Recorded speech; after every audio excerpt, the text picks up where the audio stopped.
tidak terutama sekali berbicara sebagai presiden mandataris, tidak sebagai presiden perdana menteri, tidak sebagai presiden panglima tertinggi.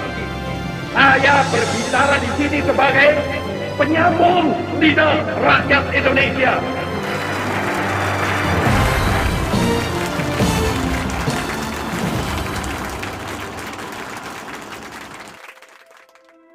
Ada sebabnya nenek moyang bangsa Indonesia memiliki istilah sandang, pangan, dan papan yang diwariskan secara turun-temurun.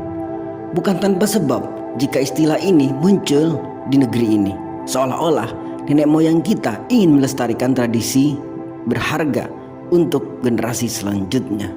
Untuk itu, tonton video ini sampai selesai dan berikan pendapatmu. Jika sudah siap, mari kita mulai. Pernahkah kamu kepikiran mengapa istilah itu secara ajaib beruntun? Sandang, pangan, papan. Mengapa istilah itu tidak dibalik saja seperti papan, pangan, sandang atau pangan, sandang, papan? Nah, pasti terasa ganjil terdengar kan?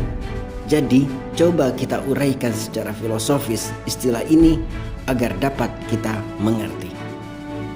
Yang pertama, sandang. Sandang adalah alat untuk melindungi tubuh kita dari cuaca dan bahaya agar tak langsung mengenai tubuh kita, yang juga bisa memproyeksikan derajat dan kedudukan seseorang. Sebab itulah ada pepatah jatuh cinta pada pandangan pertama, yakni seseorang yang berpakaian bersih dan menarik lebih disukai oleh kebanyakan orang. Yang kedua, pangan. Pangan adalah sesuatu yang kamu konsumsi yang membuat tubuh kita beraktivitas dengan normal dan terhindar dari berbagai penyakit. Karena seperti pepatah mengatakan, di dalam tubuh yang sehat terdapat jiwa yang kuat. Mens sana in corpore sano. Ketiga, papan. Papan adalah tempat di mana kamu tinggal, berlindung dari terik matahari dan dinginnya malam, serta tempatmu beristirahat dan memiliki ruang gerak pribadi. Semua itu harus diusahakan secara beruntun. Artinya, jika Anda terpaksa memilih antara pakaian dan makanan, maka Anda harus memilih pakaian. Karena apa gunanya Anda makan dengan telanjang? Begitupun juga jika dipaksa memilih makanan dan rumah, maka Anda harus memilih makanan. Karena apa gunanya punya rumah tetapi kelaparan? Namun jika kita amati realitas kehidupan, hal itu justru berbanding terbalik. Sandang adalah suatu simbol harga diri dan martabat seorang manusia. Maka ia harus ditempatkan di urutan yang pertama. Artinya jangan sampai kita menggadaikan harga diri demi perut kenyang dan pembangunan yang begitu maju.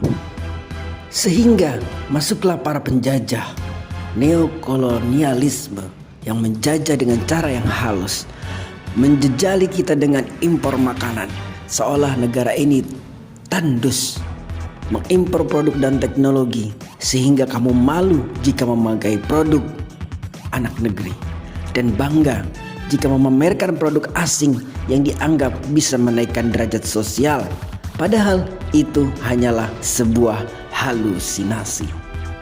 Apakah kamu setuju jika bangsa kita sedemikian terbelakang dan bodohnya hingga tak sanggup menciptakan teknologi sendiri dan produk yang bersaing dunia? Sedihnya, betapa banyak produk anak negeri ini yang justru tak mendapatkan tempat, dukungan moral, dan dukungan keuangan dari bangsanya sendiri. Atau kita masih terus meminjam uang kepada organisasi keuangan dunia tanpa diiringi dengan pembangunan sumber daya manusia. Padahal kita pun tak tahu kapan mampu melunasinya. Saat pembangunan menjulang pesat, di sekitarnya justru terlihat masyarakat yang hidupnya masih menderita. Sangat ironis sekali. Atau juga kita sering menyaksikan tayangan-tayangan acara televisi yang miskin moral dan drama politik yang menguras banyak energi dan mengancam kerukunan kita. Ditambah segelintir oknum yang menjual agama ini dengan murah dan mempertajam perbedaan latar belakang kita. mengikis jiwa patriotisme kita, sampai-sampai generasi muda kita bingung mencari pegangan hidup yang harus dia yakini. Jadi benarkah bangsa ini telah merdeka? Mungkin belum sepenuhnya. Di sebagian tempat pembangunan tak merata, perekonomian timpang, dan keadilan belum seutuhnya ditegakkan. Lalu bagaimana? Apakah kita akan diam saja? Tentu tidak. Inilah falsafah Sandang Pangan dan Papan yang berguna untuk kita, bahwa untuk melakukan perubahan besar demi Indonesia yang hebat di tahun 2045, kita harus membuka pikiran dan hati kita. Sandang adalah dimensi jiwa kita, lalu bergerak bersama untuk memulainya dari diri sendiri dan menularkannya kepada orang-orang di sekitar kita. Baguskan dulu niat kita, baru kita melakukan hal yang terbaik yang kita bisa. Merubah bangsa menjadi hebat memang tak semudah mengupil. Lalu tanamkan pada diri kita sendiri bahwa Anda bukanlah seorang pahlawan, tetapi semuanya tentang kita, segenap jiwa bangsa Indonesia. Jadi Anda tak perlu sungkan dengan tren positif yang Anda bagikan. Melakukan perubahan terkecil, melakukan kebaikan terkecil, itu yang lebih dulu, barulah orang lain akan meniru. Lalu selanjutnya pastikan bahwa yang Anda kerjakan semata-mata demi kebaikan bangsa ini. Karena perjuangan kita belum usai. Para pendiri bangsa menaruh harapan besar di pundak kita, dan itulah tanggung jawab kita sebagai bangsa Indonesia. Banyak sekali orang yang gagal sebelum berperang, dan medan perang kita adalah kehidupan sosial dan bernegara. Jangan berpikir dengan jumlah dan kekuatan yang besar Anda bisa melakukan perubahan dan memenangkan perang. Lakukanlah dari diri sendiri dulu, baru orang lain akan mengikuti. Sudah banyak contohnya.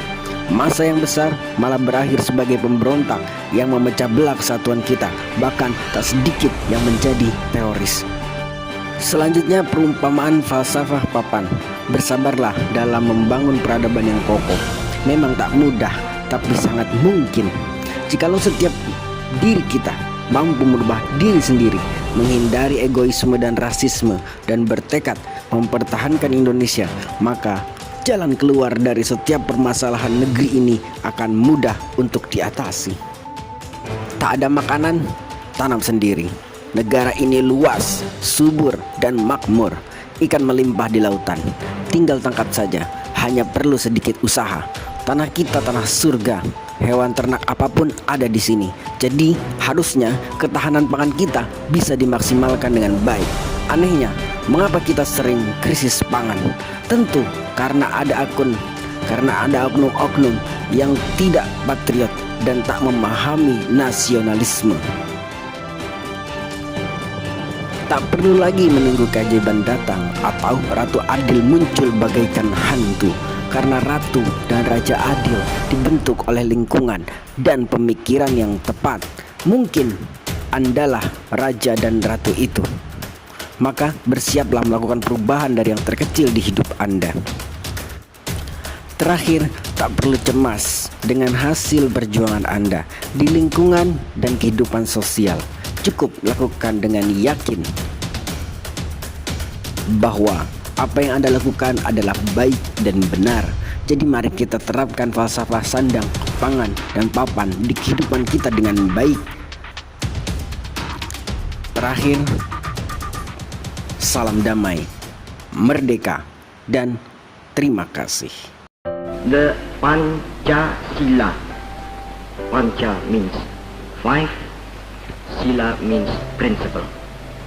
The Pancasila, the 5 guiding principles of our national life. Perhaps you know already what our Pancasila is. It gives us the 5 principles of our state. These are: first, believe in God.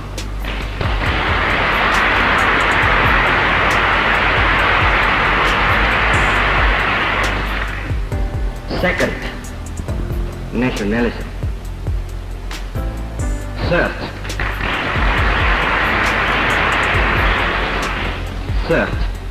humanity.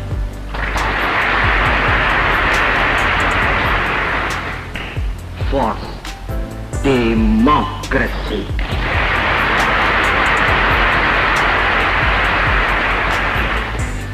Fifth, social justice.